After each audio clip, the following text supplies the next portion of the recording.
এখন বাজে সকাল প্রায় 11টা। আমাদের টিফিন হয়ে গেছে। আজকে রান্না হবে সয়াবিনের ঝোল, তাই জন্য এখন সয়াবিন সেদ্ধ বসানো হচ্ছে। আমাদের রান্নাঘরটা নিয়ে কেউ মাইন্ড করবেন না, আমরা গরিব লোক।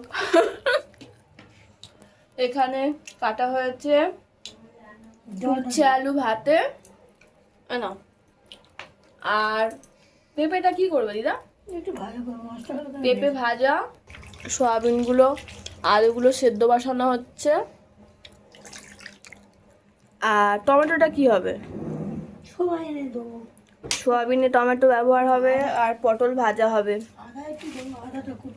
আদা আমি করে দিচ্ছি। আমি খেয়ে নিয়ে দিদাকে রান্নায় হেল্প করব। আমি বর্দি মাসিদের বাড়িতে গিয়েছিলাম, এখন ছোলা দিয়ে মুড়ি খাচ্ছি।